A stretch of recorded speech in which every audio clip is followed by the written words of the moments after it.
This episode is brought to you by Experian. Are you paying for subscriptions you don't use, but can't find the time or energy to cancel them? Experian could cancel unwanted subscriptions for you, saving you an average of $270 per year and plenty of time. Download the Experian app. Results will vary. Not all subscriptions are eligible. Savings are not guaranteed. Paid membership with connected payment account required. Hello, I'm Alison Larkin, writer, comedian, narrator, and host of the Jane Austen podcast. Join me as we embark on a journey through Austen's timeless stories, starting with Pride and Prejudice. The Jane Austen podcast with Alison Larkin is available wherever you listen to podcasts. What's up, everybody? It's me, Jenny Owen Youngs, here in the intro. I'd like everyone to do a side-by-side analysis of Jenny recording at 3 in the afternoon without a sleeping child in the other room, which is happening right now for the intro, and Jenny recording at 8 p.m. with a sleeping child in the other room, which will happen on the other side of the theme song.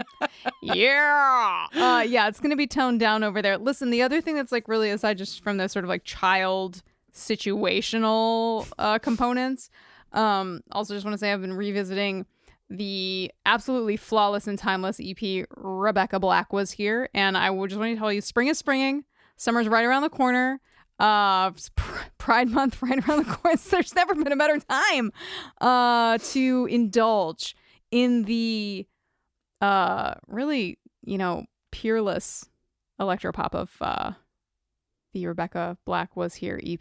I know that's not why we're here. Maybe it is, maybe it is. But occasionally, it's just time to promote something other than us. So listen, this is our space. This is where we live. The truth is in here in this podcast. I can't stop. This is our space. This is our space. That's my goodness. That's the vibes you're giving me right now. Yeah. Okay.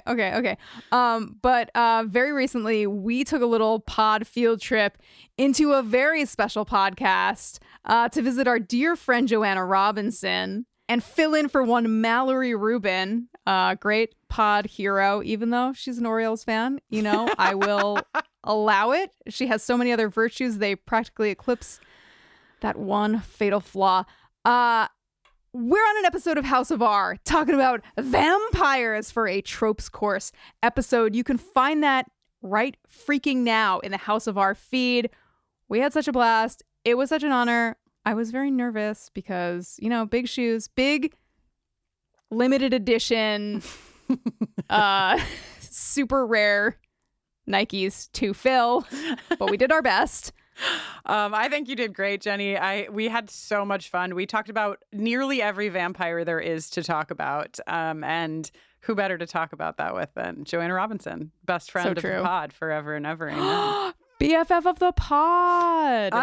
Speaking of BFFs of the pod, in case you're like, where the hell is LaToya? Did she close the lair doors? I got lost in my mind thinking about what the lair door would look like, and I pictured one of those grates that roll down in front of like a bodega. You pull it down. No. The lair is boarded up. The lair is like an old mine that you're no longer allowed inside. It's none of your business what's in that mine. So I've taken the liberty of boarding it up to keep you out. Well, you whippersnappers. That hasn't happened. LaToya has not boarded up her lair. As a matter of fact, she's going to be with us layering it up in Firewalker. And then, because we've missed her so much, she's going to be guesting on the entire episode of Red Museum. It's going to sound a little echoey because we're actually bringing all of our recording equipment to LaToya's lair, setting up in there. So yeah. No, I'm preparing some acoustic treatments for the lair walls to reduce the reverberations and reflections of sound waves. Yeah, get those sound panels hung up on that stone. I hope you know how to drill into stone, Jenny, without damaging Don't worry about it. The structure of the lair. Worry not. All right, so we're going to get into today's episode, one of our favorites, I think, so far. And hopefully you'll enjoy us in a quieter, more baby is sleeping on the other side of the door energy. Very different energy coming right up. House How did she get here? Miss Scully was in this condition when I arrived for the evening shift. If you step outside, perhaps Dr. Daly... Is that Daly? Are you Dr. Daly? What the hell is going on? How did she get here? Just settle down. Was it paramedics, FBI, military? Answer me right now! What, you're telling me she just appeared? Sir, Who did this to her? Sir. I want to see her admission forms. Who did this to her? And I want to see what has been done. Listen, if you're with them, if you're hiding anything, I swear I will do anything. Whatever it takes, I'll find out what they did to her.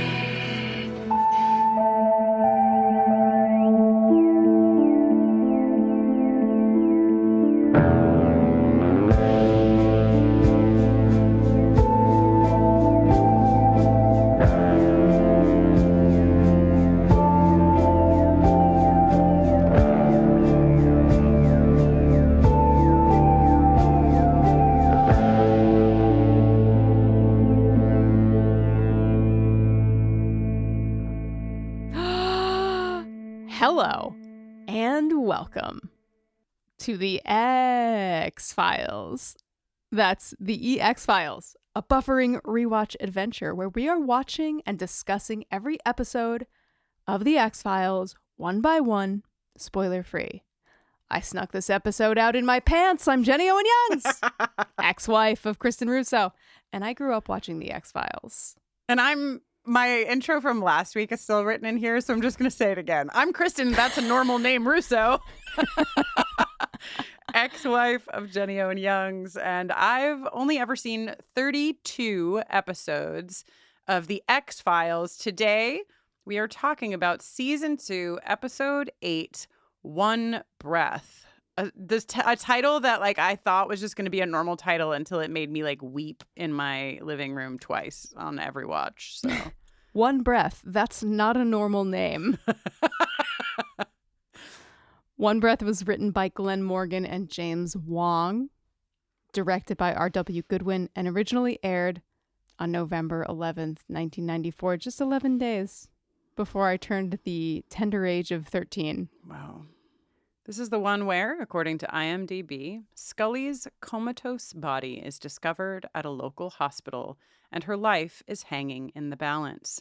When Mr. X shows Mulder the high price he'd have to pay if he truly wants justice for Scully, Mulder must choose between hope and revenge. A nice job with the summary this week, IMDb. I like it.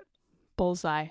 Producer LaToya Ferguson gives this episode a scary ranking of 1 out of 5 controlled slides that would make Elena Gilbert proud. So we had to ask LaToya what she was referring to by a controlled slide. But then when I was actually sending the text to be like, LaToya, what's a controlled slide? I suddenly had the image of Fox Mulder sliding down the doorway, the door frame in his apartment and then sobbing. And I said, is this what it is? And she said, that's exactly the sort of shit that Elena Gilbert gets yeah, that's what I was trying to be like. What did Fox do in this episode that was something that Elena Gilbert, if you don't know from the Vampire Diaries, would do? And that seemed like where their Venn diagram might overlap. So yes, not a scary episode. Not scary at all. Just heart-wrenching. Just a different kind of episode. Mm-hmm. Yeah, I love it. What an ep. I know I was saying this earlier, but when I watch an episode of television that I love, I basically wind up transcribing the entire script, so I could tell that this episode was a big one because it took me 3 hours to get through my notes instead of an hour and a half to 2 hours because I was simply just rewriting every word that everyone said so I wouldn't miss anything. Yeah, this is just oh my gosh, it's such a beast. I loved this. This is taking it a little bit out of the super serious place, but it's very interesting. And I thought it was funny that LaToya gave us some sort of behind the scenes stuff, as she always does.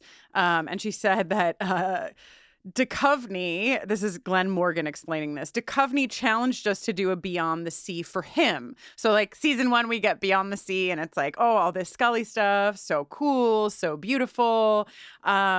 And so they were like, yeah, okay, cool. There's a side to the paranormal that's really hopeful, the phenomena of angels and hope and peace. And I'm going to skip some of the detail, but basically then Jillian was pregnant, and so they realized that since they were going to do this sort of like out of body, like hope, peace, whatever thing, that actually it would be really beneficial to do it for Jillian instead, for Scully instead, because she was going to be on maternity leave and so on and so forth. So I just thought it was so funny that Duchovny was like, hey, I want an episode that's like really cool and like, you know, beyond the sea. And then like just by the way that like time and fate had it, it just gave another Scully deep dive to us. Yeah. It's pretty incredible too that like Jillian's just lying around with her eyes closed for the vast majority of this episode when she is on screen, which isn't that often. Or sitting in a boat with her back to us, her frame obscured by yet another trench coat to hide her recent pregnancy. Mm-hmm. She has like 4 lines, and it's still just like somehow a gigantic Scully episode. Like her soul is in this episode. Like it's made of her. Who are you, Melissa Scully over here? Her soul. Maybe, I've been feeling her soul. No, but I'm kidding. It is a massive like look into the interior of Scully, and also like not only that, because Beyond the Sea was like pretty much primarily a deep dive into Scully. This is like a deeper dive into Scully, but then like this massive look at the current state of Mulder and Scully's relationship, a huge look at what's happening with Skinner and the cigarette smoking man, aka Cancer Man. Like there's just so much. The backstory that we get on like fucking Skinner, I was like, I've written so much in my notes at this point, and we haven't even gotten to like Skinner's story and Skinner's moment. So all that to say, I feel like I'm basically saying I'm going to say a lot, which is really very typical of me. You know, like I'm preparing you that I'm going to say a lot by saying a lot. But this sounds familiar. Yeah. Go on. No, this is just it has to be one of my absolute favorite episodes to date. I love this episode. I hope that this becomes more and more of the show, because it has like the heart, I think, that some of the episodes have not had, and the heart that I think I am so attracted to in Buffy the Vampire Slayer, like the thing that really pulled me so deep into Buffy. And so I really, really hope that we get more of this. And yeah. And I think that like something that really stood out to me on this viewing was, I feel like a gigantic part of who we are is how we are perceived, especially by the people who love us. And this entire episode, among many other things, is like kind of this very subtle, in a lot of ways, love letter to Dana Scully, because Kristin, literally everyone likes and or respects Dana Scully, Margaret Scully, William Scully, Skinner, cigarette smoking man likes her. God, seriously. You can't not like her because she's amazing. And I feel like this episode gives us a reason to see that from, you know, people we'd expect it from, certainly, and people you'd never expect to hear a kind word come out of their mouths about the two people doing the X-Files. Yeah. Very good point. Yeah. Well, should we talk about tiny Dana Scully? Well, before we do, I just want to say Mulder hair update. It's growing as fast as it can, I guess. It's trying. I think it's trying. That's how I felt about it this episode. There are some moments that are not terrible, but then there's one moment where it's like side lit, and it is just the stuff of duckling dreams. Yeah, I think that like Mulder was so emotional for so much of this episode that it might have distracted me from the hair a little bit. Yeah, you know? Last episode we had the 5 o'clock shadow. This episode we have the emotions. A lot of emotions. Okay, so Mrs. Scully, Jenny had the script, so she like knows all of the first names of the entire Scully family. I am not quite. Margaret, Marge, Maggie. Don't call her. It's Margaret, please. I think it's Maggie. Show some fucking respect, Kristin. Maggie Scully is telling Fox Mulder. I'm gonna get mad at you if you keep calling her Maggie. Margaret Scully, the first, is telling Mulder a story. As they are waiting, we learn to look at the headstone that she has had made for Dana. Jenny is holding up the stop sign hand signal. Go ahead. Let it out. Margaret Scully is buying the freshly engraved headstone for her daughter, who is still simply missing. I know, and right? It seems very soon. Seems very soon. It seems so soon, but far more important than how soon it may seem to you and I is that Dana has a sister. Dana has a really close friend. She's the godmother of her friend's child. Mm-hmm. That's how close they are. Mm-hmm. Dana has people in her life, but who is with her mother looking at her headstone? That's Fox Mulder. I don't know. I buy. First of all, Melissa's not in town yet. Okay, she didn't make it yet. She's not there, and because she only comes back when Dana is found. So and two, I think that I buy this because I'm not saying I don't buy it. I'm saying you're just saying like the whoa. Yeah, like the deep, intimate relationship that Mulder now has with pretty much the entire Scully family is really something to behold. I mean, Margaret Scully loves Fox Mulder, The Dana doesn't fall far from the Margaret tree. For sure. Okay, so let's flash back to, first of all, we learn, I think, because I don't think I knew that Dana had a sister and two brothers. This must be the first that we've learned about that. And that she was a tomboy. She's a horse girl. She's a tomboy. You know what? Perhaps she's bisexual. I'm just saying, you know what I mean? Like Felicity Huffman might have a few opinions on all these matters, but regardless, when she's tiny, she's a tomboy. Unlike Melissa, she's out in the woods with her brothers. Something I love is that her brothers buy her a BB gun for her birthday. I'm like, hell yeah, brothers, welcoming in the sister who also likes guns to their little crew. And Dad says only shoot at cans, but there's a garter snake. Is that what the snake is? And this, you bring up a good point, Jenny, that we're like hearing how folks love and perceive Dana. Like none of this is from Scully's perspective.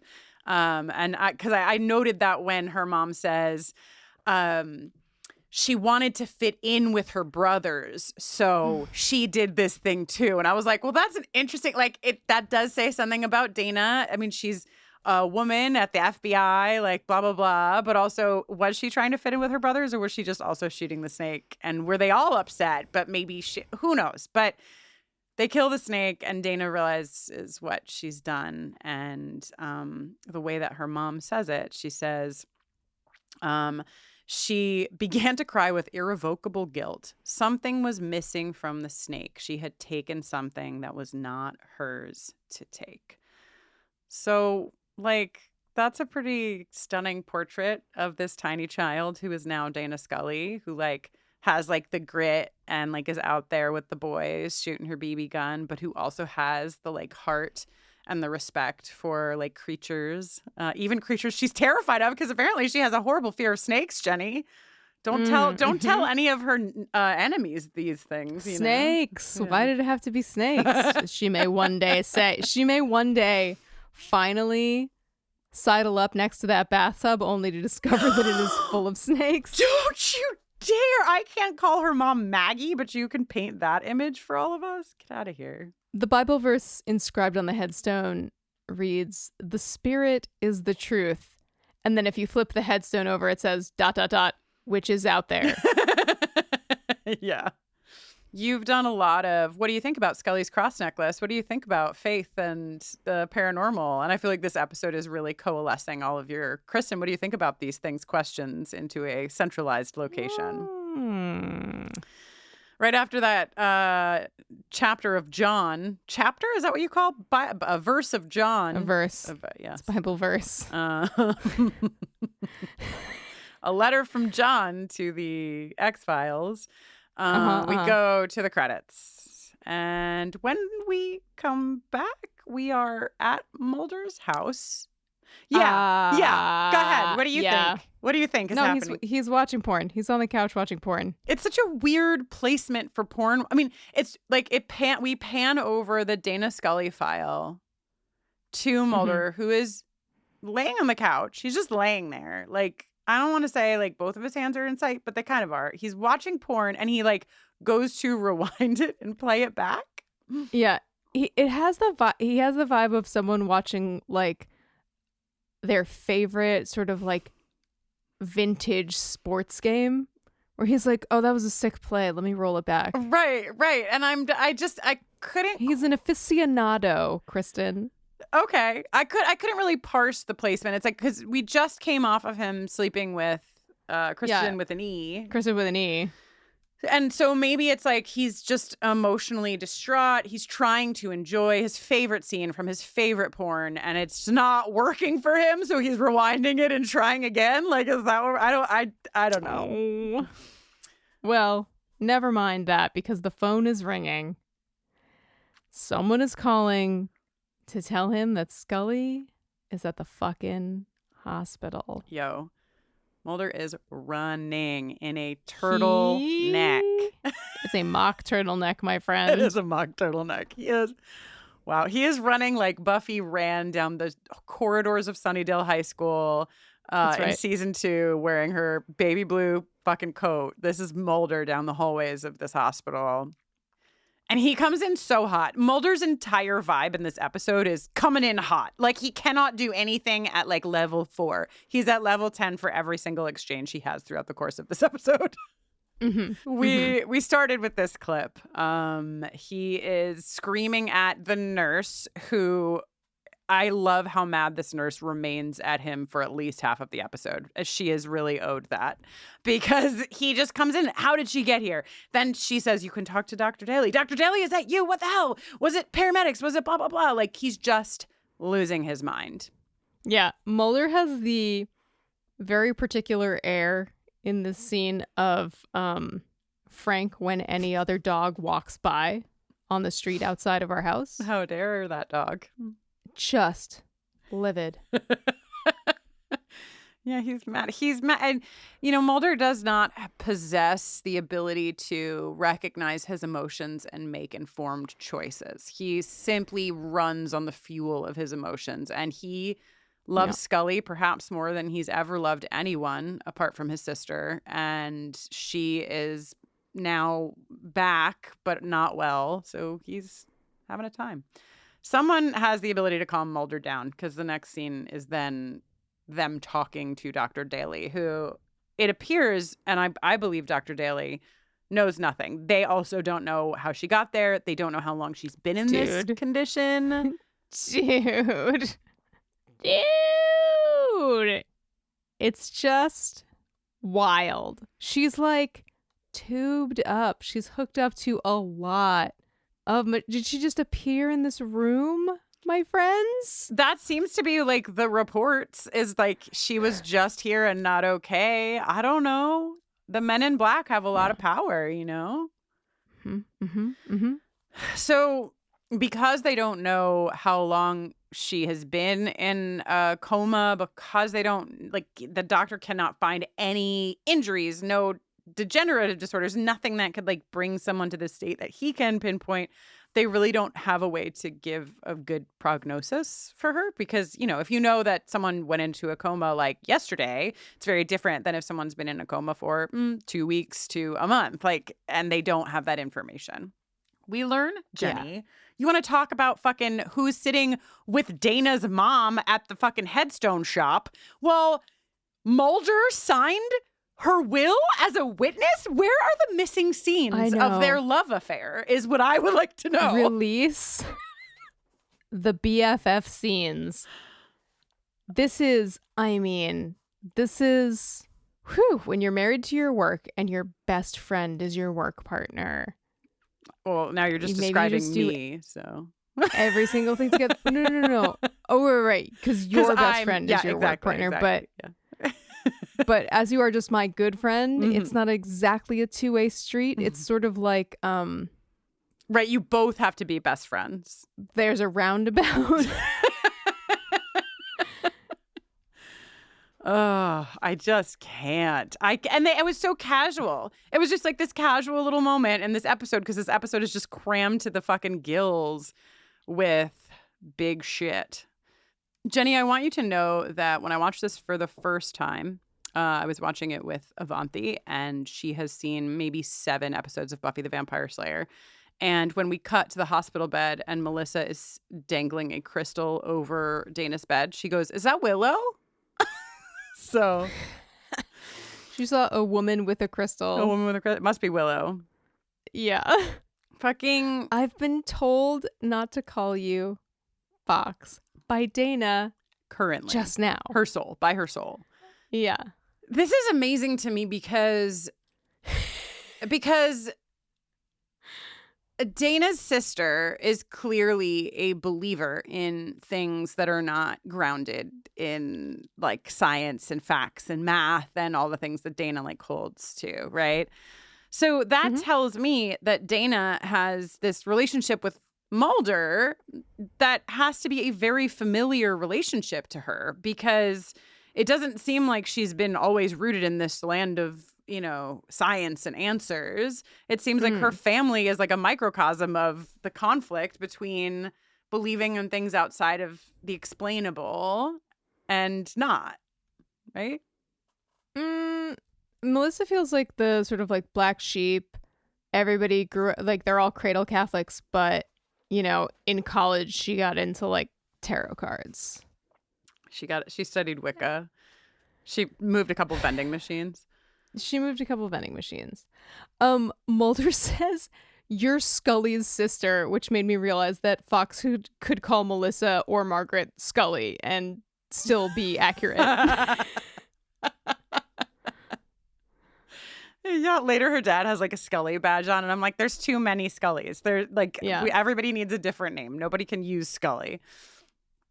Okay, so Melissa, who I almost just called Willow because of what I just said, Melissa is telling Mulder that he can also feel Dana's soul. And then she's immediately like, actually, you're too angry.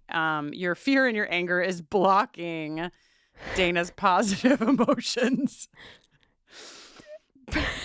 This is brutal. This is the first scene that we get on the lake. I have a different description for every scene we get on the lake. This one is boat on a lake with a very nice pillow. Every scene description that I have on the lake is some variation on that theme, because the pillow that she's leaning upon is just simply gorgeous. Not a pillow you'd normally see in a boat on the lake, you know? Right. Yeah, that's a house pillow That's sure. a couch pillow. That is a pillow for a pregnant woman who is being forced, or a recently pregnant woman who's being forced to sit in a hard wooden rowboat. So Mulder, Melissa, and Nurse Owens are on the dock that Dana's rowboat is tethered to in this shot. Just want to mention that. Yeah. In Mulder's apartment, he is... Wait. Yeah. The scene ends when Mulder is like huffing and puffing. He's like to Melissa, like, "I need to do more," and then just wave my hands in the air. So what does he do instead that's a lot more productive, Kristin? He tapes a little masking tape X on his window and tilts his desk light up and turns all the lights off. His little bat Pretty signal. cool. Mr. X is like, literally go fuck yourself. I love in the morning when he's like shaking out the newspaper. Like, clearly he left me something. No. So mad. He didn't. You are his tool. Then he rips down the tape in disgust. He does. He tears his little X down. Enter Frohickey. Like, this episode could not have more characters in it. You know what I mean? Who else is going to show up? Frohickey is wearing like, it's not a tux, but it feels like this is like one. You know when it's the Yule Ball and Mrs. Weasley sends Ron his dress robes and they're like 10,000 years old and like dusty as hell. This is Frohickey's prom tux. Oh, poor Ron. That he like dug out of the back of his closet. Okay, I feel like we all can agree that nobody would write this character like this today, and he does things that are inarguably like yuck from time to time. But this does feel somewhat reminiscent of Spike bringing flowers when Joyce died. You know? Yeah. There's something quite sweet about it. I actually was surprised by how quickly, because I've been like, Jesus fucking Christ, Frohicke, like every single time I've seen this guy. And like the minute he was just like in his little suit with his little bow tie and flowers, like respectfully at her bedside, I was like, oh, he's so cute. Like immediate 180 from me. So I felt that. I thought, and then he fucking finds something weird on her chart. Yeah. Mulder didn't find anything weird on her chart. Mulder was too mad to see anything on a chart. Yeah. Frohicke tucks the entire chart into his pants, sneaks it out to the lone gunman offices. Yeah. All right. So, and I want to say there's so much in this episode that we are going to, there are things that like we just won't say because we can't hit every point. But in the offices of does the lone gunman office have a name? Oh, I just call it Lone Gunman HQ. HQ? Okay. We learned some stuff about branched DNA that seems like perhaps we will get more on later. Like it feels like we're just establishing some things now and we'll come back to them. That's how I feel as a new viewer. Yeah, it definitely has the like sort of general flavor of like purity control to it. Yeah, only because like if we weren't going to come back to it, I think it could be like an inexplicable thing. Like the whole episode would still work if there was no explanation for like what had happened to Dana, why she was not okay, and why she suddenly got better again. Like you don't really need these details unless you plan to bring them back is my take. But this branched DNA is described as the biological equivalent of a silicone microchip. Could be functioning as a high-tech identity card or grafting a human to something inhuman. Fucking Megan, tiny actually frozen baby alien. Yeah, the mom of Megan spelled with a 3 is actually Dana Scully, you know? Yeah. Yeah. But now that so there's some friggin' guy who's a hacking genius that they like send the info to. Oh yeah, his moniker, the Thinker, is actually, LaToya had this in her notes, that this was a play on the Thinker, D-U-H Thinker, that was used by a highly knowledgeable online fan of the X-Files, Young Jun Kim. So that's fun. That's like, you know. Yeah. Meta. So the Thinker comes back and says that the branched DNA is now a waste product. Basically, it's like a defunct and a poison because whoever was experimenting on Scully is finished and her immune system, which was totally decimated,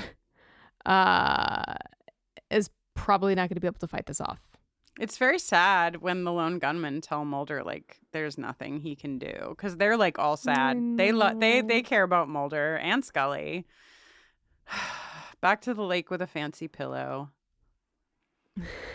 Nurse Owen. So I will say that when I watched this for the first time, I obviously just thought Nurse Owens was a nurse. I did not know that Nurse Owens was not a real nurse until the end of the episode. Worked on me. However, because I didn't know that, I was like, what is this nurse doing? Mulder's just fine with this nurse kissing her on the forehead. Like I was full in on it. Just like it was a different time, Kristin. Yeah. Yeah, when nurses could kiss their patients on the forehead. Yeah. So Nurse Wilkins comes in to take some of Dana's blood, played by Lorena Gale. You may remember from Shadows. Mulder clocks this suspicious-looking guy in a suit who I think maybe yanks a cord out of a wall to send somebody's EKG machine into the danger zone. Pulls a little Misty Quigley.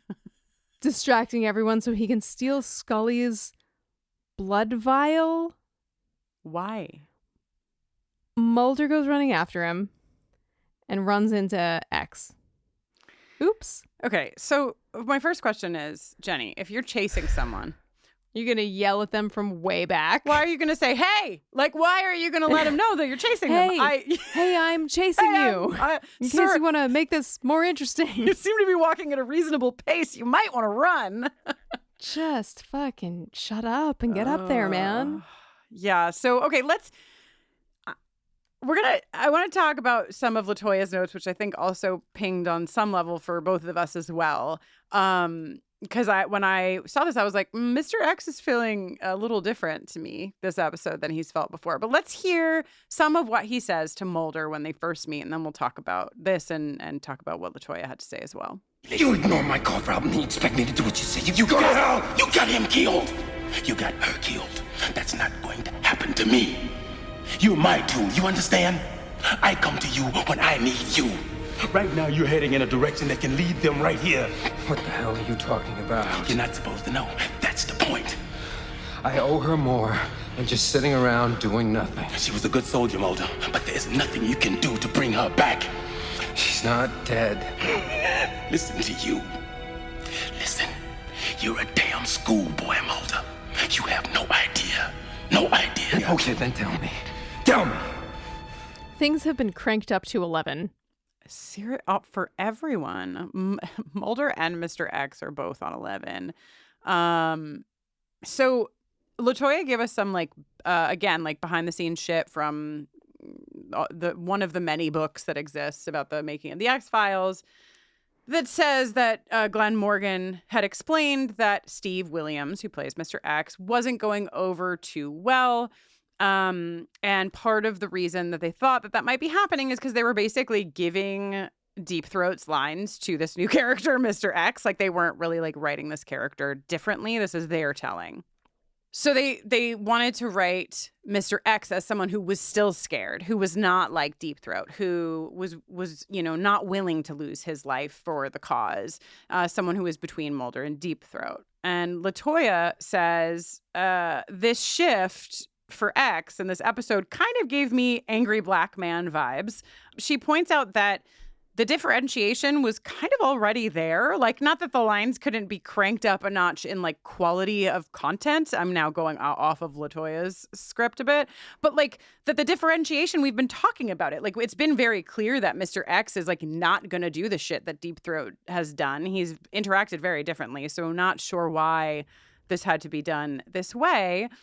LaToya says, I felt like at any second he could go on about what the white man doesn't want us to know. I get wanting to differentiate him from Deep Throat, but I don't know that him being different like this is better or good, especially as he essentially plays the Black Devil to Skinner's White Angel in this episode. And LaToya goes on to say, I could see how people would then equate Mr. X with Malcolm X in a fairly racist and problematic way. And I don't love this turn for X. I mean, I like some of it, but I agree with a lot of what she's saying. It seems like a pretty big 180 for me in terms of the way it just feels like a real big crank up. We already know that he's not gonna die. He's not interested in dying for the cause. He's already told Mulder he's not his daddy. Mm-hmm. And he did it all without yelling.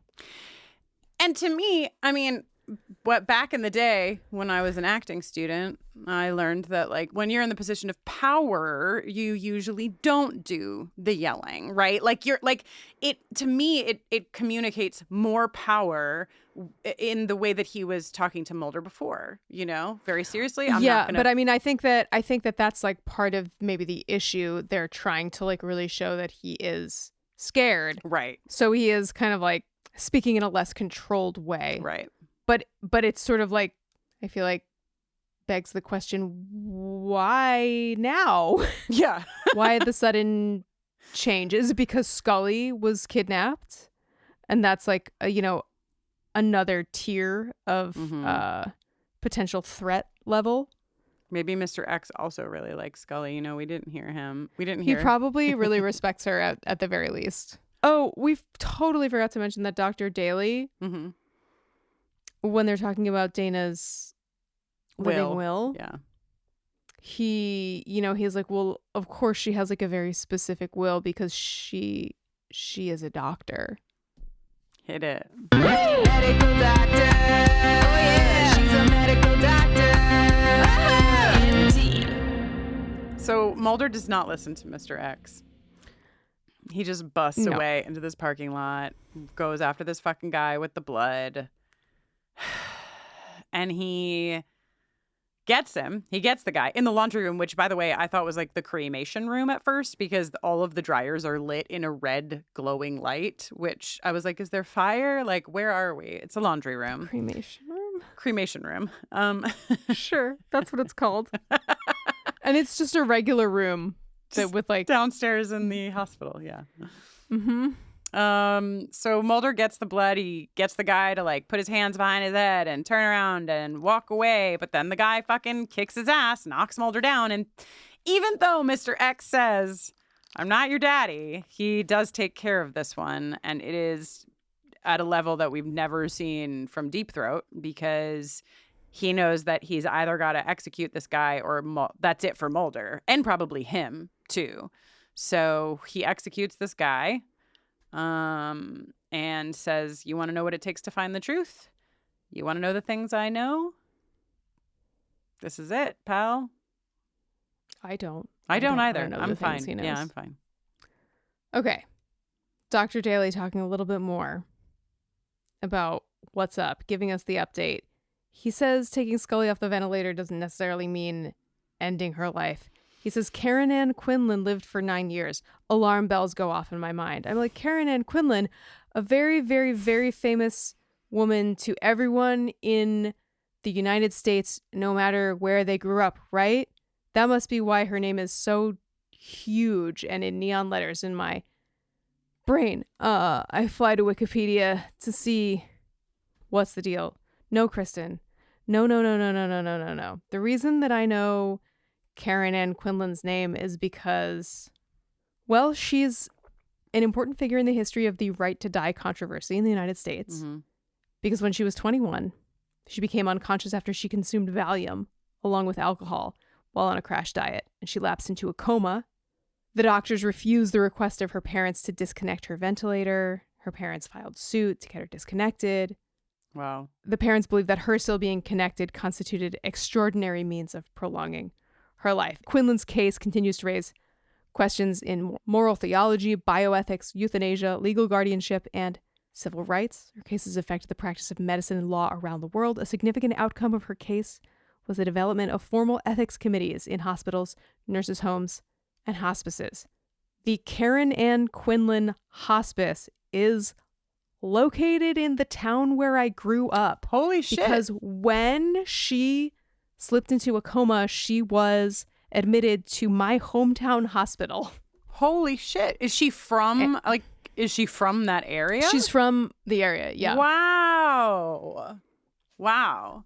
So just another piece of New Jersey floating around in the X-Files. There's a lot of New Jersey. I mean, you know what? We can all find at least 12 ways in which New Jersey has touched our lives. So, okay. I mean, you're from New Jersey, so you have more than 12. But ultimately, though, you know, there are no certainties, Dr. Daly doesn't believe that Scully will improve if she comes off the ventilator. Yeah. But she's currently below the standard that is specified in her will. Mulder is urging the doctor to use designer antibiotics to treat branched DNA. And the doctor's like, what is branched DNA? And I'm like, what are designer antibiotics? They're actually antibiotics, but they're wearing little like Gucci coats. They carry Prada bags and let's hear part of the exchange between Mulder and Melissa.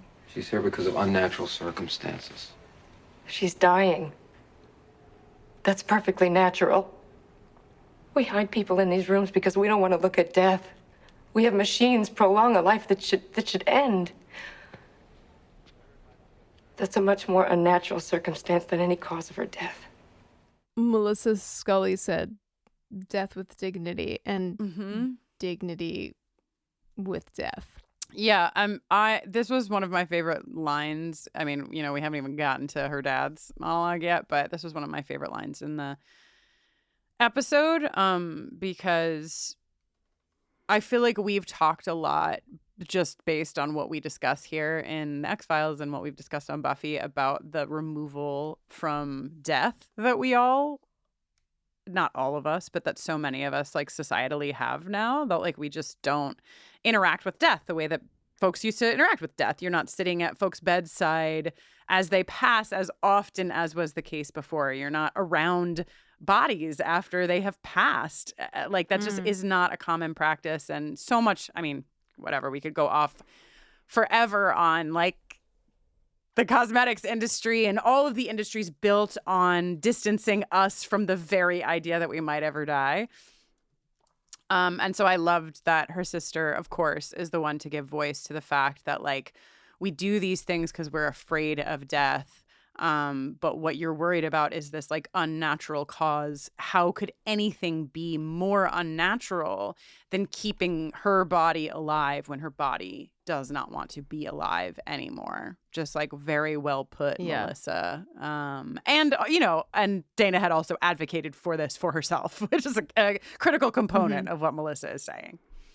Here in Maine, we like to keep death close. It is legal to bury your family members yourself on your property. Well, does anyone come and check to make sure you got all the way down 6 feet? Or I think there's probably, I'm gonna guess, some sort of like bureaucratic kind of guidelines and permits and all of that stuff now, but like there are a lot of places in town, like places I'll drive by that are just like house, tiny plot, and they're like right up on the road. Yeah. Or like there's a really great mom and pop homemade ice cream shop here where you like park your car, you like get your cone, and then if you want to go sit in the grass, you're sitting next to a bunch of headstones.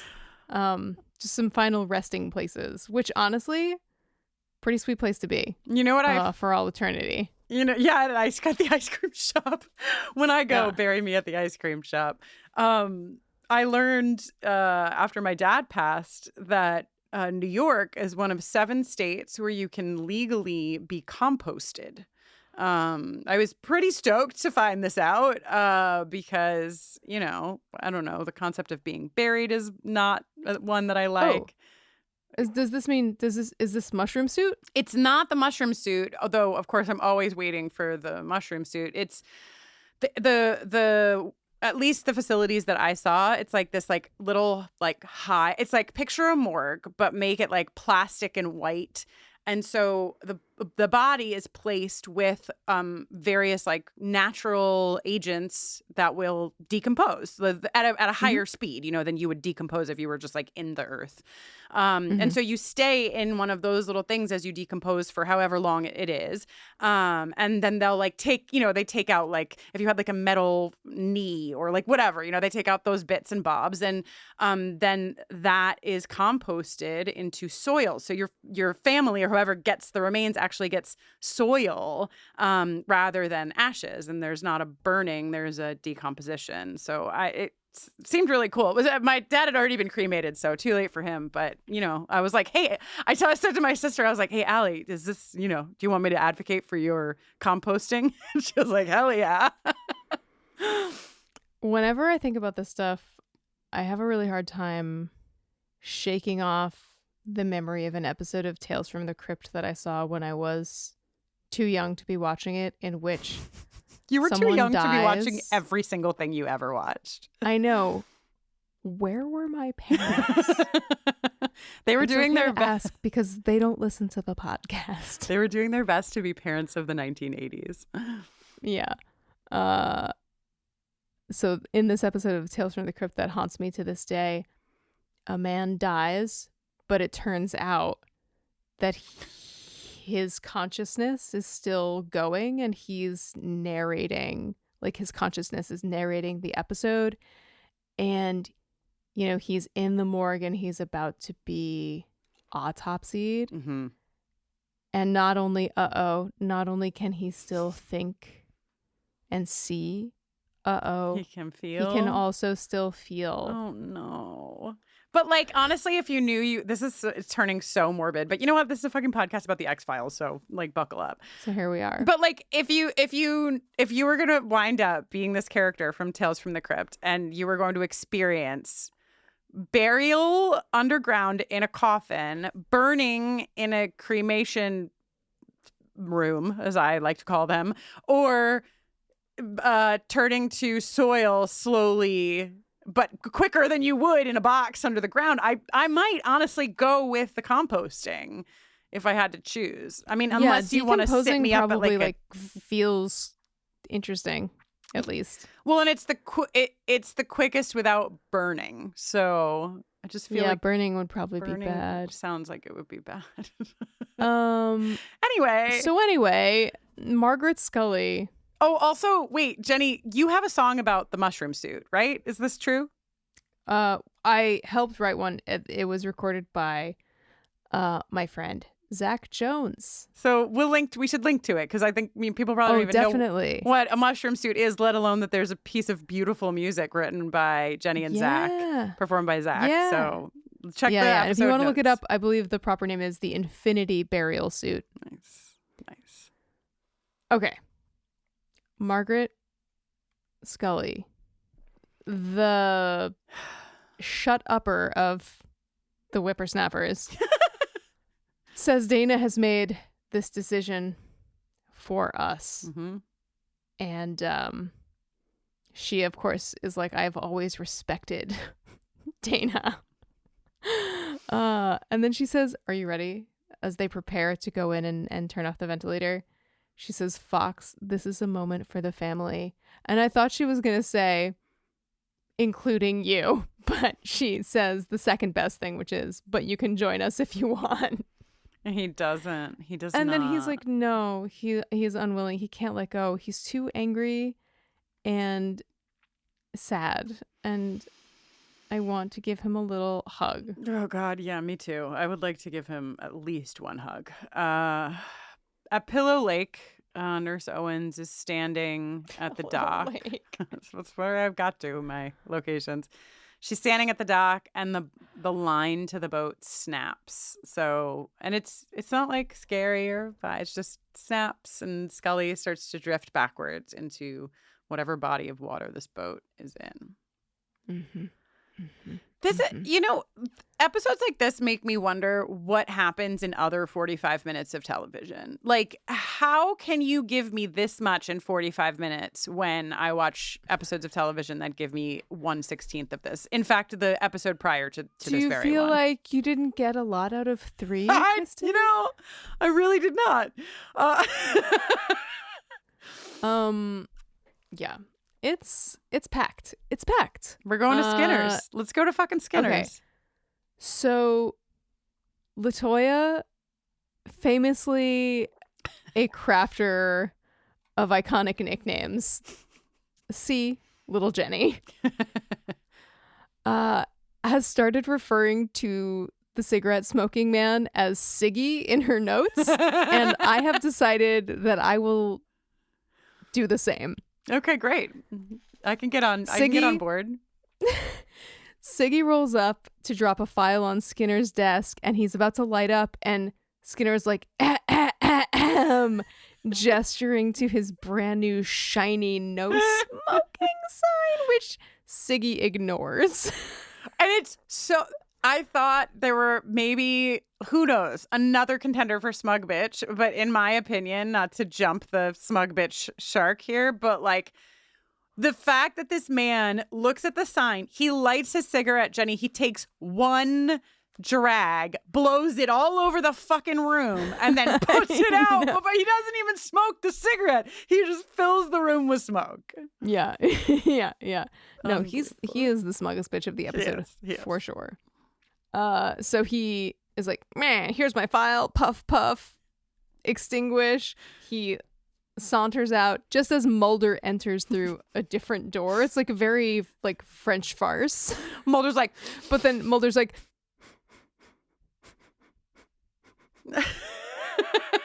Skinner wants to know about the hospital rumors he's been hearing. And Mulder, this little shit.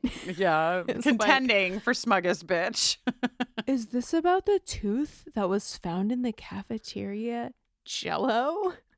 Yeah, and then Mulder said, deny everything. Yeah, and then like adding smug to smug. He's like, oh, can I see the police report from the incident, knowing like full well that there's never going to be any kind of report for what has happened? Oh, I'm sorry, Kristin. Did you mean adding smug salt to smuggery? Yeah, I did. Thank you for correcting me. Mm-hmm. We had too many sound clips in this episode, so I had to let a few go. But I do want you all to know that I marked where Skinner said, knock it off to Mulder, because I was like, yeah, this is... I'm pretty sure that's Sarah Benincas's ringtone. Yeah, this is the hottest Skinner has... And I'm sure he will get hotter, but I could not get over how hot Skinner was in this episode. You know what I thought the hottest thing that Skinner did was? What? Take his glasses off? Nope. In this scene when he says he liked and respected Dana Scully. Oh, yeah, that was pretty hot.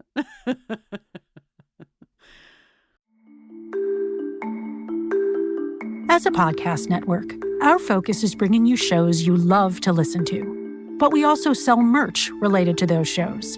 And partnering with Shopify has made that both possible and simple for us to do. Shopify is the global commerce platform that helps you sell at every stage of your business. Whether you're selling scented soap or offering outdoor adventures, Shopify helps you sell everywhere because they've got you covered, from their all-in-one e-commerce platform to their in-person POS system. What's so fantastic about Shopify is how, no matter how big you want to grow, they provide everything you need to get control of your business so you can take it to the next level. Businesses that grow with Shopify. Sign up for a $1 per month trial period at shopify.com/realm. That's all lowercase. Go to shopify.com/realm now to grow your business, no matter what stage you're in. Shopify.com/realm.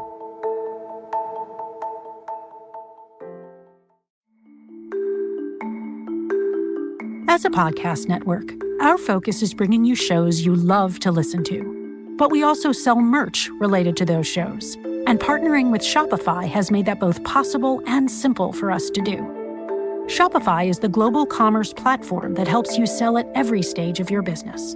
Whether you're selling scented soap or offering outdoor adventures, Shopify helps you sell everywhere because they've got you covered, from their all-in-one e-commerce platform to their in-person POS system. What's so fantastic about Shopify is how, no matter how big you want to grow, they provide everything you need to get control of your business so you can take it to the next level. Businesses that grow with Shopify. Sign up for a $1 per month trial period at shopify.com/realm. That's all lowercase. Go to shopify.com/realm now to grow your business, no matter what stage you're in. Shopify.com/realm.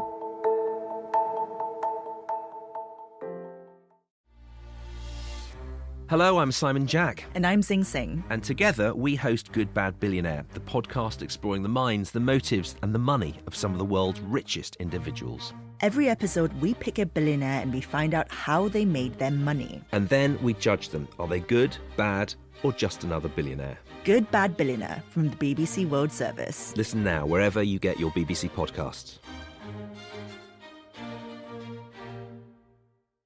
So Mulder is like, you can take my fucking badge, you can take the X-Files, just tell me where. And he calls him Cancer Man. There's a big... Is he Cancer Man? Is he Cigarette Smoking Man? He's Siggy. To us here, he is Siggy. He is Siggy. And he says, just tell me where he is. And Skinner's like... And then what? He sleeps with the fishes? We're not the mafia, Mulder. Like, LOL. Dude. Before we go to the white room, I just want to say that I think this is the first moment that gets a big heartbeat theme in for us, which is like how much Mulder feels responsible, because he says to Skinner, like, you know, Skinner's like, if you didn't know what the playing field was, you shouldn't have stepped onto it in the first place. Like, I liked Dana and I respected her, but like, we all know what this game is and we're all playing it. And Mulder says, what if I knew, but I never told her? And Skinner says, then you're as much to blame as cancer, as Siggy. And maybe we heard some iteration of this before this moment, but it comes up again. And I think it's like a big piece of what Mulder's moving through is that he feels directly responsible. Why do you think Mulder feels directly responsible? Like, what in his mind, what do you think is going on? Like, that he knew something about the risks of, like, investigating X-Files that Scully didn't understand? Yeah, which doesn't make any sense because, like, Scully was on the fucking bridge where Deep Throat got killed. Like, it's not like she doesn't have the ability to understand that the stakes are high. She held a baby alien in her hands.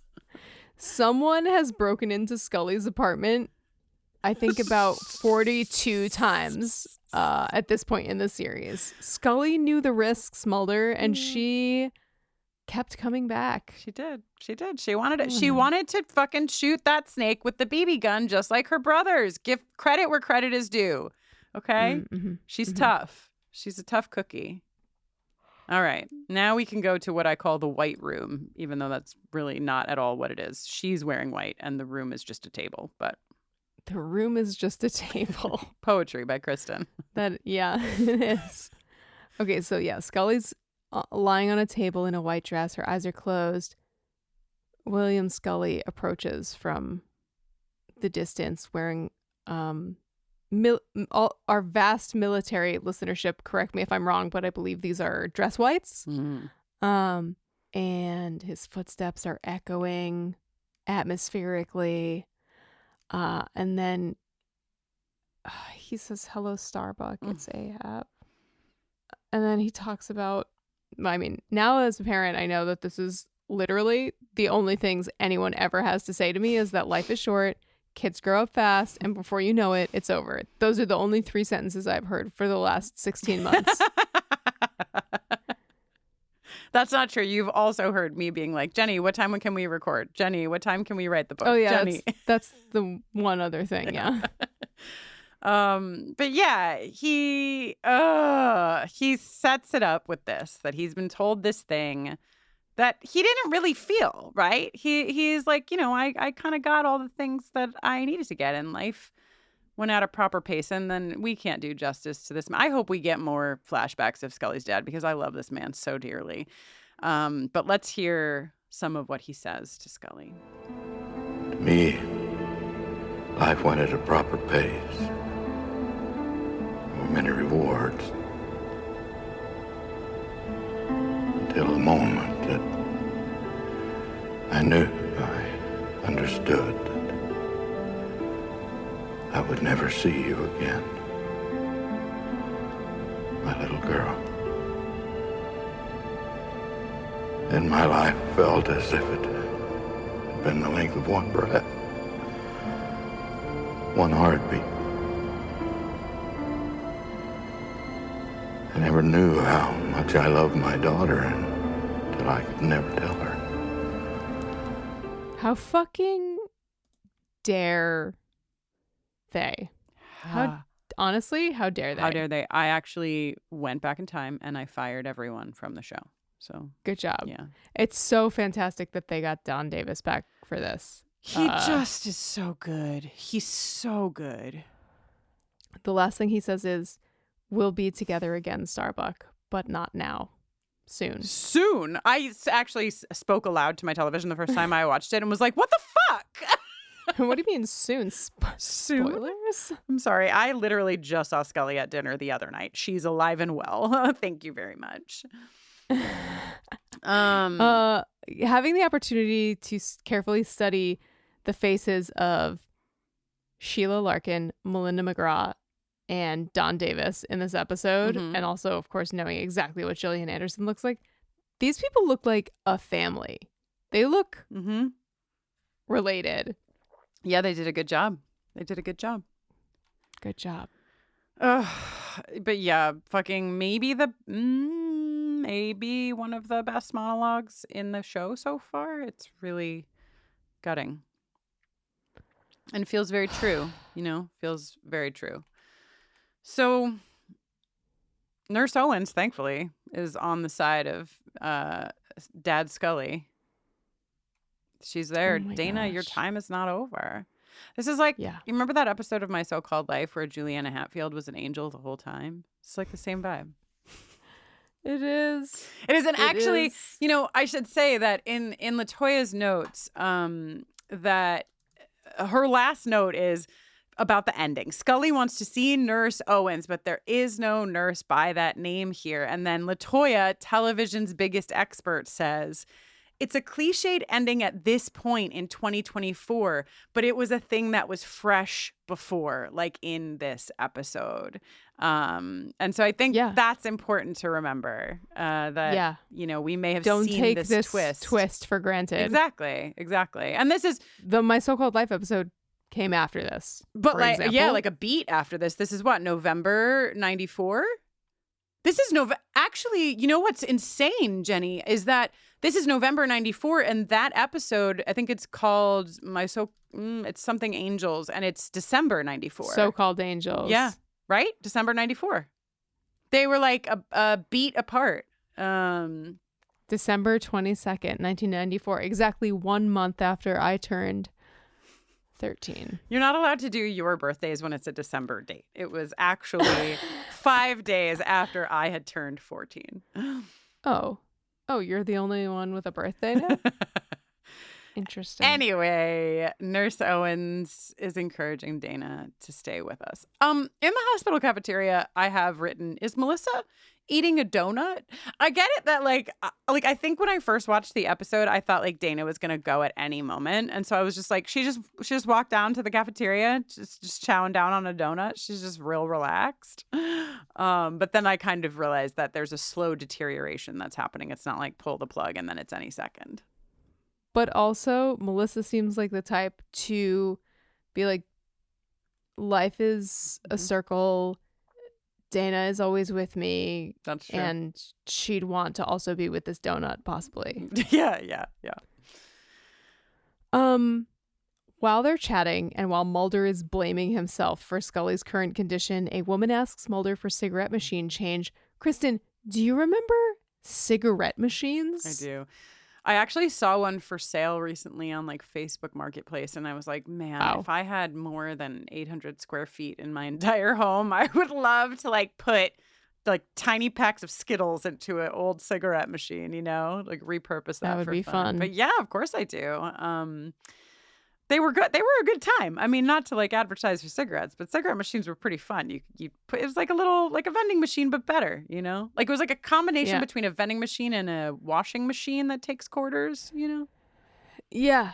Some kind of satisfying sort of shink situation. You had to put like 700 quarters in it to get your cigarettes, especially by the end. But yeah, this lady is like, I have, pardon me, do you have any? And then I crossed out Grey Poupon, change for the cigarette machine.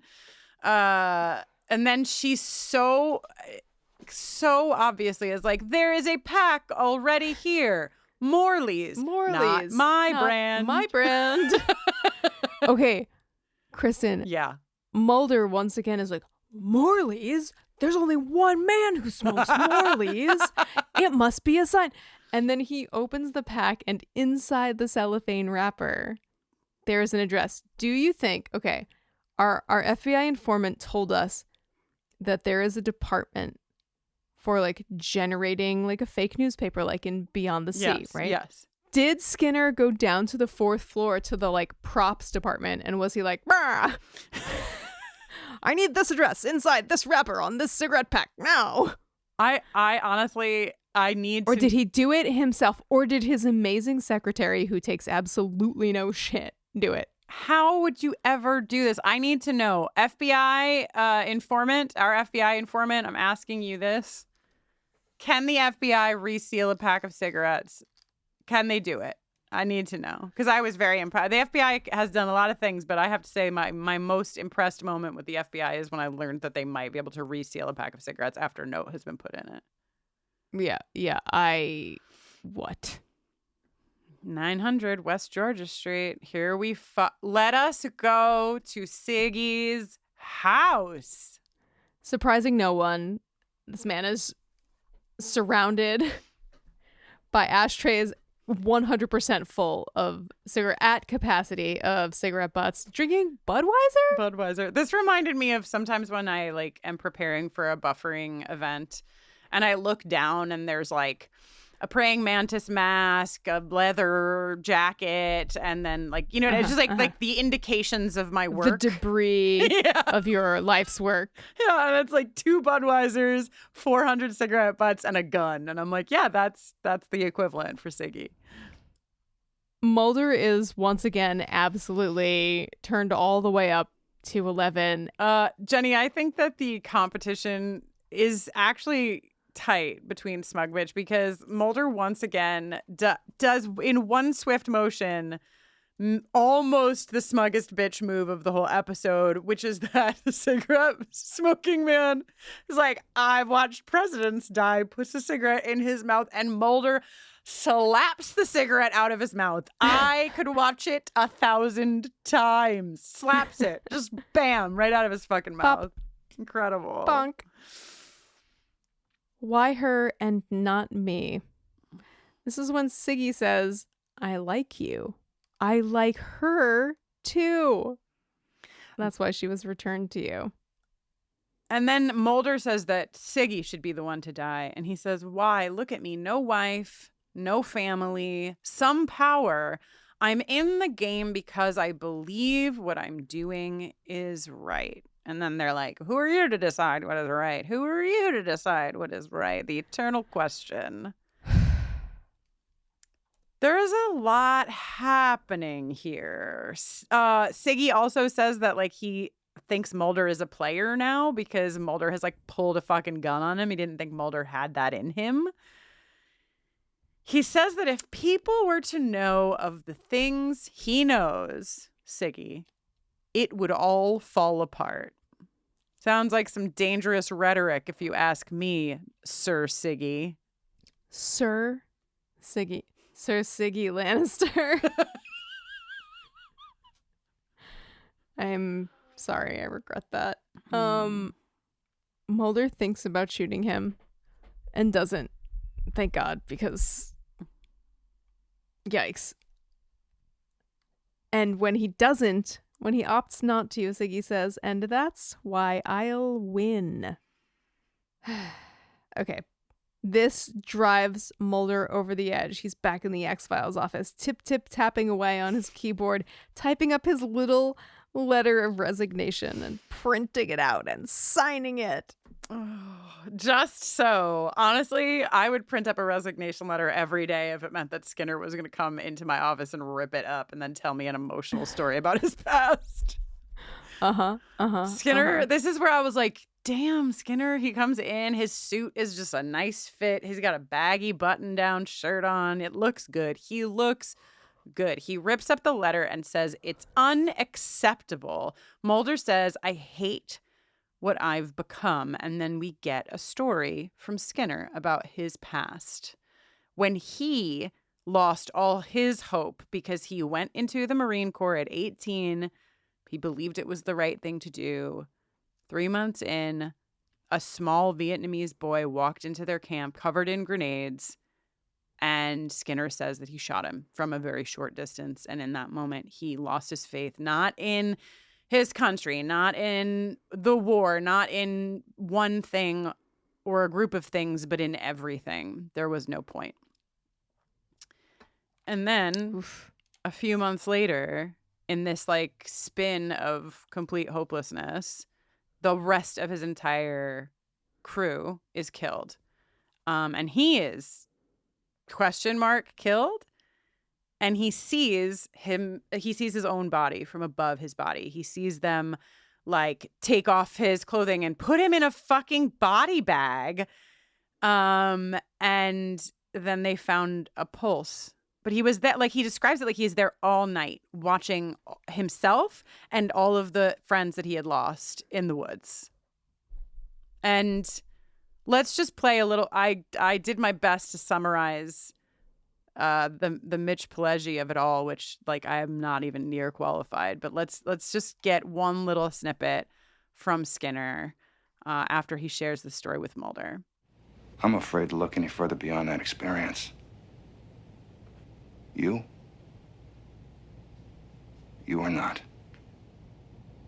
Your resignation is unacceptable. Did you happen to notice that during this scene, Skinner kind of looks like he has like dirt or grease or chimney soot smeared on his face? Yes, I did. It looked like on his forehead. There was like a mark on his forehead. And I couldn't tell if it was like a makeup situation or what was going on. I was just like, did he go put some dirt on his forehead knowing he was going to go tell Mulder this war story? He got into character. To like really, yeah. Yeah, to really sell it. This is like really fucking cool though. Like this moment that they share, and Mulder realizes like in this exchange that Skinner is the one that put the location for Siggy in that cigarette pack. And Mulder's like, you put your life in danger. And Skinner says, Mulder, every life, every day is in danger. That's just life. What a cool guy. Beep, beep, now, beep. That's me. Not a cool guy when he was killing people. Boop, boop, boop. I'm calling Morgan and Wong right now to be like, respect. This is a fucking incredible script. Yeah, it's quite good. Kristin. Boo! Here's your plane ticket. Mr. X loves an entrance. Up in the dark, scaring the shit out of me and Mulder. He's like, some men who took Scully are going to believe you to be out of town this evening. They're going to ransack your apartment. Be a real shame if you were there and had to defend yourself with terminal intensity. Has anyone ever said the phrase terminal intensity before in their fucking lives? Well, Kristin, you may remember that the Blue Beret UFO retrieval team from the season 2 premiere were authorized to display terminal force. Oh, well, terminal force I've heard of, but terminal intensity? Also, I will never forget the Blue Berets because their berets were decidedly not blue, Jenny. So they remain one of my life's deepest disappointments. I mean, this is an intense way to phrase this, but as we've been discussing, X is suddenly the most intense person on the planet. Yeah. This terminal intensity, too, was also, I mentioned earlier when we were talking about this sort of turn that Mr. X has taken and read some of what LaToya had said about this.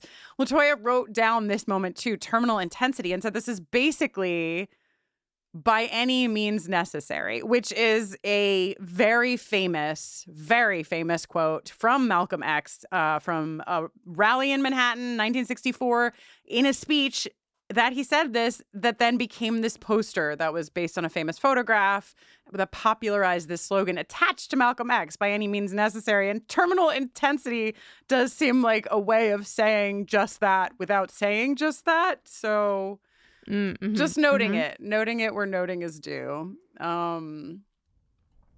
Well, Mulder, by the way, I would like to say, Jenny, we spent a lot of fucking time in Mulder's apartment.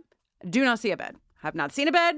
Do not see him laying in a bed, only on the couch. So Sure. maybe he eventually buys a bed, but I say he has no bed. Have you ever seen an amoeba? Yeah. Are you lying? I've seen pictures of an amoeba. Are you lying?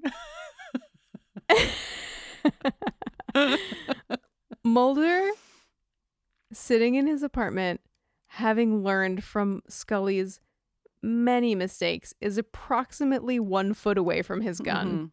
And I'm relieved to see it. Yeah. However, the knock at his door is not who he was expecting at all. It's Melissa. The way that he looks down the hall to each side when he like opens the door and then he's like, come in, I guess. Oh my and God. Melissa says, Why is it so dark in here? Because the lights aren't on. But I'm dumb.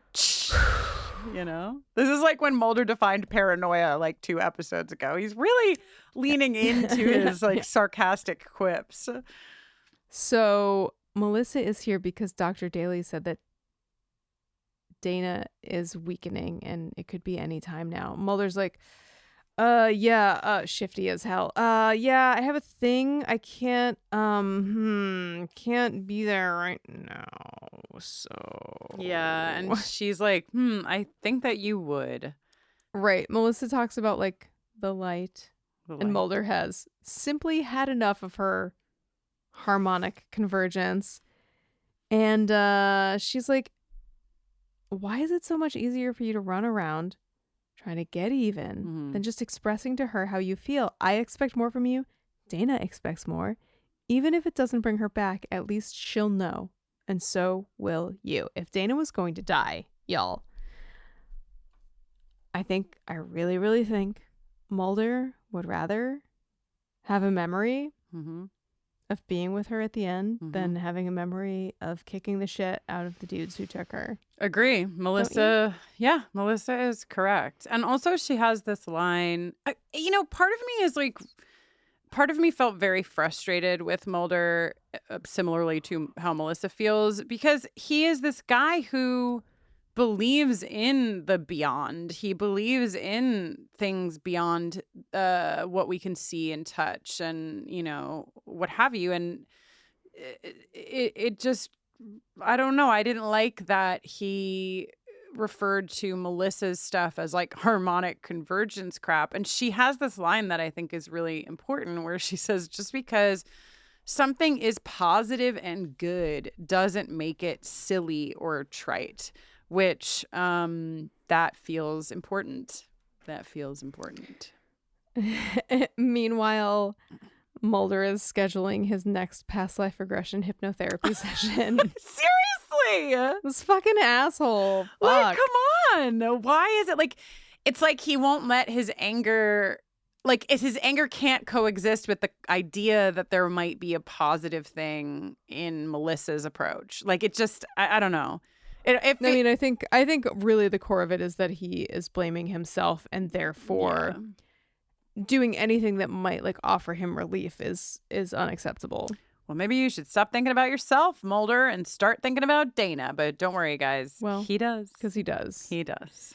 Because there he is sitting by her bedside, holding her hand, saying, I feel, Scully, that you believe you're not ready to go. And you've always had the strength of your beliefs.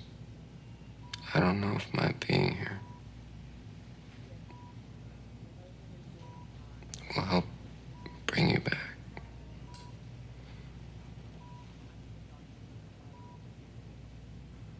But I'm here. She's always had the strength of her beliefs. She's always had the strength of her beliefs. He knows. You know? Yeah, this is a lot. The whole episode could have been bullshit up until now, and I would have still liked it for this moment. And you know what? It was just good all the way till this moment that is still good. So, yeah. They love each other, and he made the right choice, and that feels incredibly important as well. He also sacrificed to be there for Dana big time, because when he gets back to his apartment, it did happen. What Mr. X said would happen happened. These guys were in his fucking apartment and he wasn't there and he didn't catch them. Not only did he not get to kick their asses, but his place is trash. They probably took all the good porn. He performs the aforementioned controlled slide, crumpling to the floor and crying. Sobbing. His hands are like sort of outstretched at the end as he's like sobbing. Like it's very upsetting. Good stuff. Good cry. Good job, Mulder. I mean, David. Okay, so now we're at the location marked in my notes as the forest hospital bed. This is a hospital bed in the forest, but then a hospital chair appears, and then slowly the forest disappears and the hospital appears. Scully is waking up.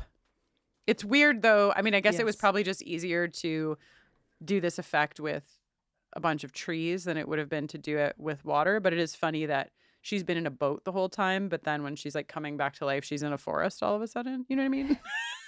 But okay. Don't ask questions, No Kristin. questions.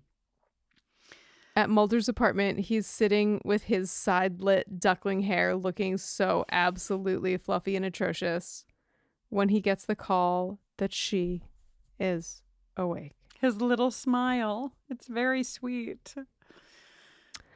Then at the hospital, get ready for a fucking jingle, you sons of bitches, because Mulder walks in. Scully's mom says, "Hello, Fox." And the first words we hear from Scully are, "Not Fox, Mulder." And then she turns over and looks at him, and he looks at her.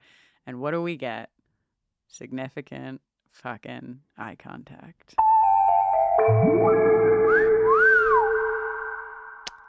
He brought her a present. What? He just like he was like, I have one VHS that's not porn, and it's this Superstars of the Super Bowls. Anyone Scully have says, any feedback on this? Yeah. Scully says, I knew there was a reason to live. And then he tries to leave immediately because he's a fucking dummy. Oh God, I feel like this would be exactly my vibe though. Like I'm especially because like she's just woken up. Like it's way easier to sit at someone's bedside when they're like in a coma and be like, I'm here with you and I support you and you're the strength of your beliefs. And then they're like awake and you're like, blah, blah, blah. You know? But yeah, he tries to leave and then what, Jenny? She says as he's leaving, Mulder. And he turns back and she says, I had the strength of your beliefs. That was a moment of silence for the soulmate kind of love, you know? That's a lot. Mulder smiles for the first time in weeks. He gives her the cross. He's changed out the chain. He's taken the big chain off, put the Scully chain back on. And got the Scully chain back from the jeweler who repaired the clasp. Yeah. She's alive. She's awake. I need to trade him back. And he says, I was holding this for you. And, you know, Margaret and Melissa are witnessing this. And I like joked about it in my notes. And I said, you know, Margaret and Melissa are like, ooh. But the truth is that there's just like this very serious, deep moment of recognition that this guy loves Dana very deeply. Like they love Dana very deeply. Like there's just a very like rooted kind of moment that they all share before he leaves. Yeah. Great. Okay, then Nurse Wilkins comes back in. And Scully's like, I'd love to talk to Nurse Owens. She looked after me like an angel, essentially. And Nurse Wilkins says, Dana, I've worked here for 100 years and there's no Nurse Owens at this hospital. Oh, she was an angel. Wow.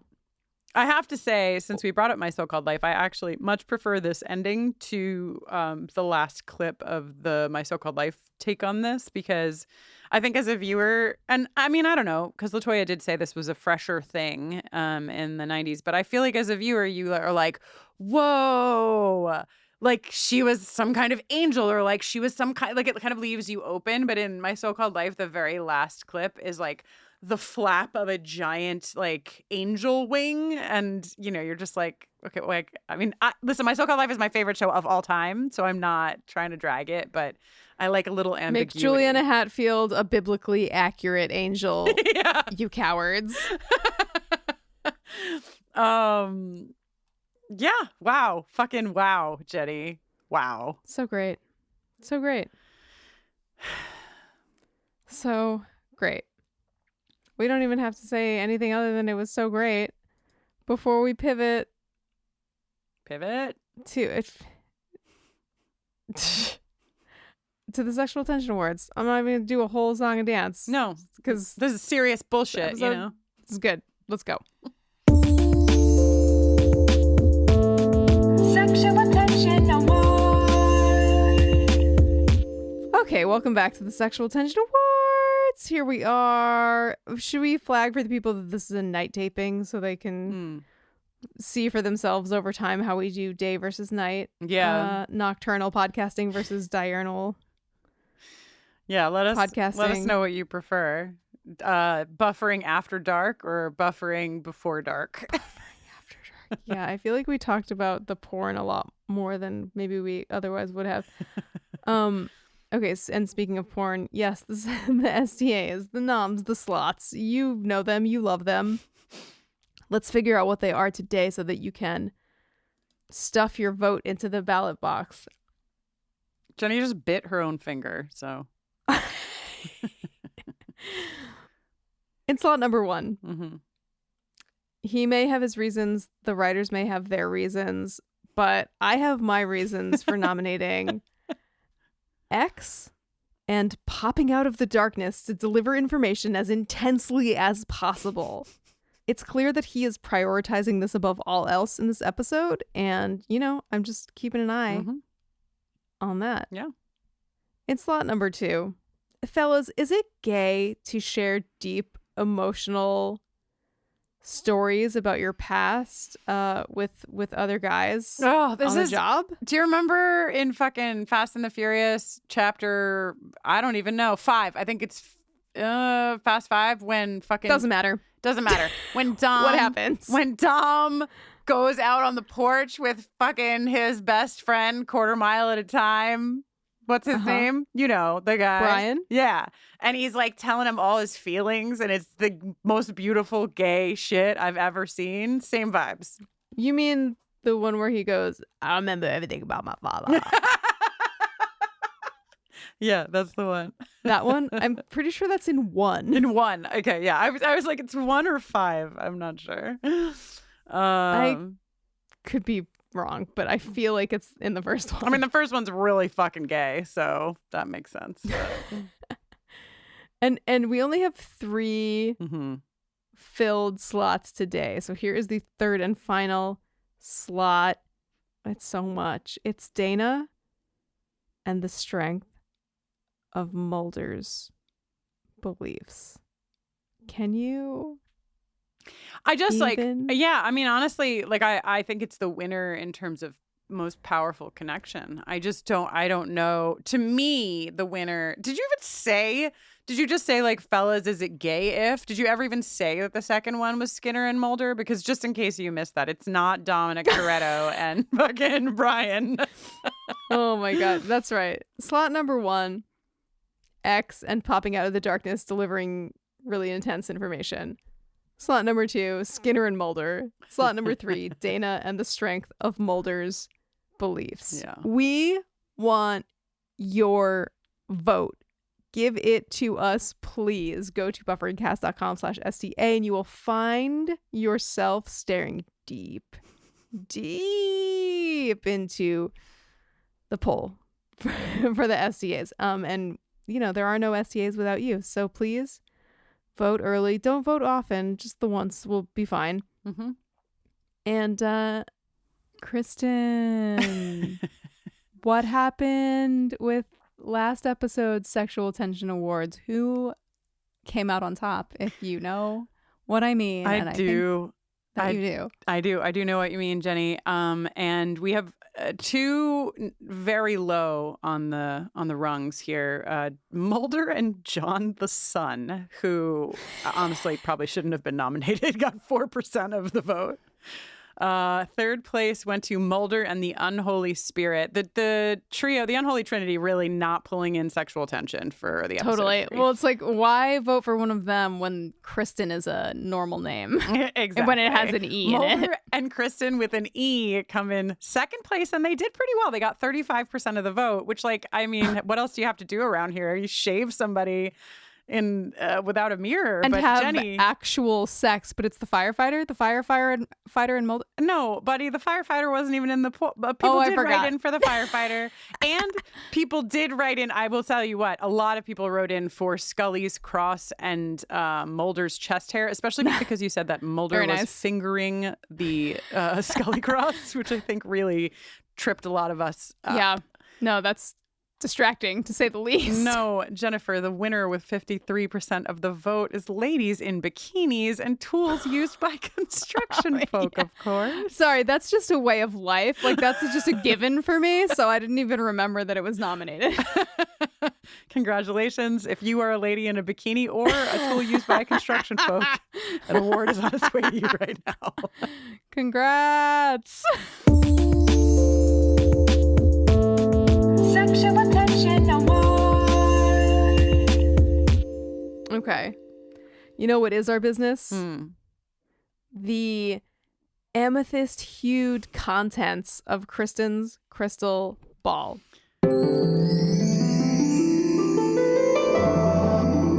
Kristin's crystal ball, she can see it all. What's coming down the pike, I'm sure she'll get it right. Kristin, I've got a question. LaToya's got a question. Your question probably overlaps with like one of the questions I had for the crystal ball. So okay, start wherever you wish. My question for you: which presidents did Siggy watch die? Okay, well, John F. Kennedy is one guess I have because I know that is a president that would have been alive. Who's dead? Okay, that would have been alive when Siggy was alive, and also who definitely died. But let me just look up the list of presidents. What if it turns out Siggy is a high-profile death doula? Well, the thing about Siggy is that, as you know, I have posited that he is an alien. He's either an alien or working for the alien. So like there's nothing to actually tell me that the timeline of Siggy is going to be what I expect it to be. Do you know what I'm saying? For sure. But okay. I know that he's a guy that's always near conspiracy theories. So Kennedy has got to be one of the presidents that he saw die. Right. Okay. Who else fucking died? When did I don't know anything about presidents. Lyndon B. Johnson? This guy died? He must be dead by now. But did he die? He died in 73. Okay. Nope. That's when the book was written. No, it's 73. He died in 73. So maybe Lyndon B. Johnson? I don't know. He seems like a boring kind of a guy to witness his death. He probably died of old age. How'd that guy die? Lyndon B. Johnson. Okay. Great. This is enough information for me. Stop looking at the internet. You're supposed to be looking into your crystal ball. My crystal ball? Sorry, your crystal ball is Googling. I mean, well, okay. I just was looking for some facts, like when did Nixon die? And actually, Nixon died on April 22nd, 1994. So he may have just witnessed Nixon's death. Oh, true. I just wanted to see. And we know that they love the Watergate parking lot in this television show. They do. So, no, my crystal ball said Kennedy.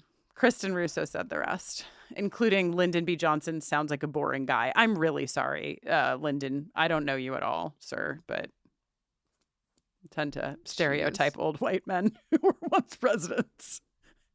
Anyway, LaToya's question. Would you like to pose it to me? Yes. Let's do that. Okay. Producer LaToya asks, so there's no Krychek in this episode, but I was thinking about Krychek's very existence and contribution to this series thus far. I imagine the show might at least want to close the loop on him, as opposed to the way several X-Files cases are left open-ended by the end of episodes. Kristin, what does your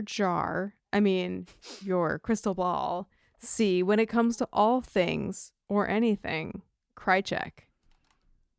I definitely think Krychek is coming back. And my crystal ball agrees, but we both feel a little bit influenced by the fandom on this assessment. Because I just feel like if Krychek was, like how many episodes was he in? 3, maybe 4 tops.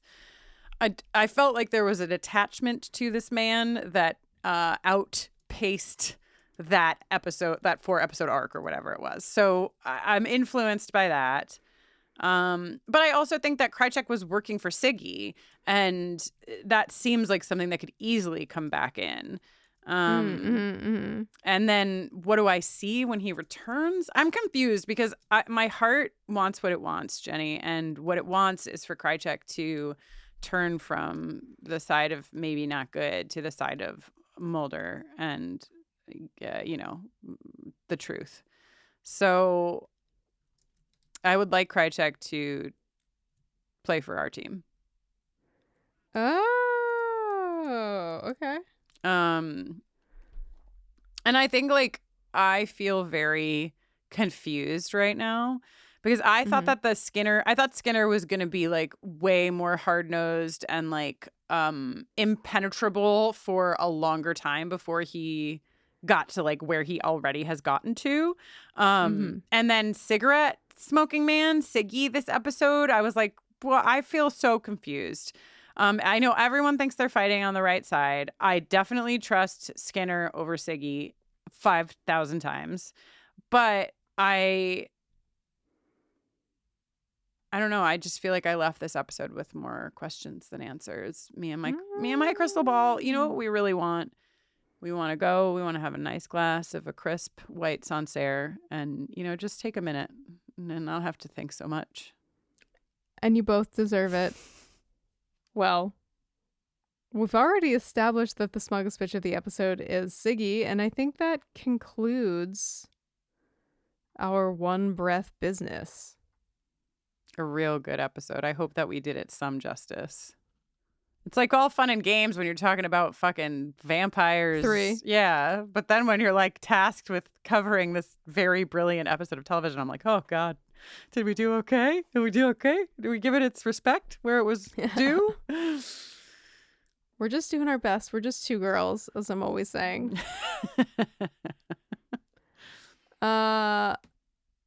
But let me be more specific, at least about my side of things. I'm Jenny Owen Youngs, one of just 2 girls. Number 2 of 2 girls. Well, maybe number 1, since I'm going first here in the outro. So when I'm not making podcasts with my good friend Kristin Russo, I'm usually making music. My latest album is called Avalanche. It's out now on Yep Rock Records. You can listen to it from front to back, from back to front, on shuffle, whatever you please. You can also give me a shout on TikTok, Instagram, Twitter, occasionally Twitch, at Jenny Owen Youngs. Do you really feel not committed to people listening to the album in the order that you placed it in? No, I mean, of course, I would strongly prefer for them to listen to the album from start to finish. But then I can't control what people do, Kristin. So I'm trying to give them options. You really instilled in me a respect for the order in which an artist puts their music in on an album. So I just, want to continue that tradition forward for folks who might not know, My name is Kristin Russo, and when I'm not making Jenny stare into the middle distance, I am often found working with and for LGBTQ communities. You can learn more about my work at KristinNoline.com. That's KristinNoeline. You can find me on social media sometimes. I don't know. I'm trying to distance myself from social media these days, but every once in a while I poke my head in. It's bad out there. Yeah, it's not great. It's not great. I'm trying to be more present with my day-to-day life. And, it doesn't help. Social media really doesn't help. I know. Yeah. And on that note, how can you follow Buffering on social media? Buffering a Rewatch Adventure is on Twitter, Facebook, Instagram, and TikTok at BufferingCast.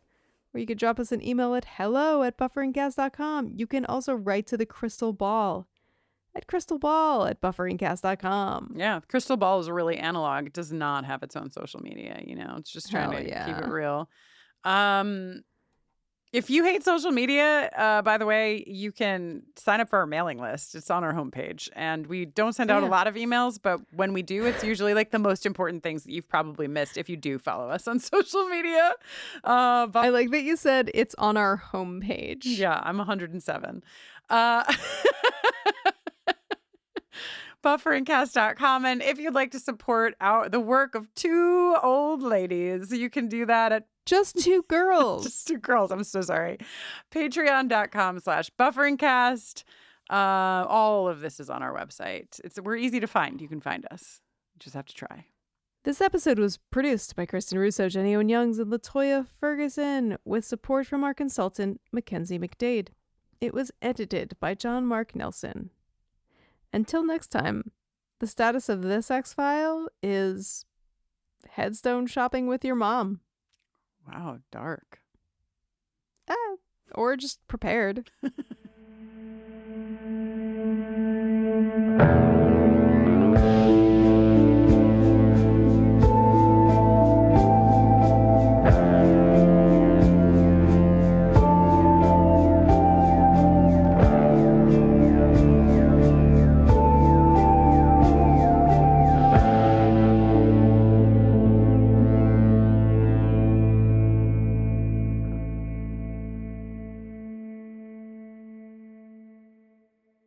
Dana Schwartz, and this is Rise or Die, the official companion podcast for Peacock's original series, Those About to Die. On this podcast, I go behind the scenes with the show's cast and creators to learn how they brought their brutal vision of Rome to life. Gosh, people will freak out. Rise or Die launches on July 18th. Watch or listen wherever you get your podcasts. Welcome to the small town of Chinook, where faith runs deep and secrets run deeper. In this new thriller, religion and crime collide when a gruesome murder rocks the isolated Montana community. Everyone is quick to point their fingers at a drug-addicted teenager, but local deputy Ruth Vogel isn't convinced. She suspects connections to a powerful religious group. Enter federal agent V.B. Lauro, who has been investigating a local church for possible criminal activity. The pair form an unlikely partnership to catch the killer, unearthing secrets that leave Ruth torn between her duty to the law, her religious convictions, and her very own family. But something more sinister than murder is afoot, and someone is watching Ruth. Chinook, starring Kelly Marie Tran and Sanaa Lathan. Listen to Chinook wherever you get your podcasts.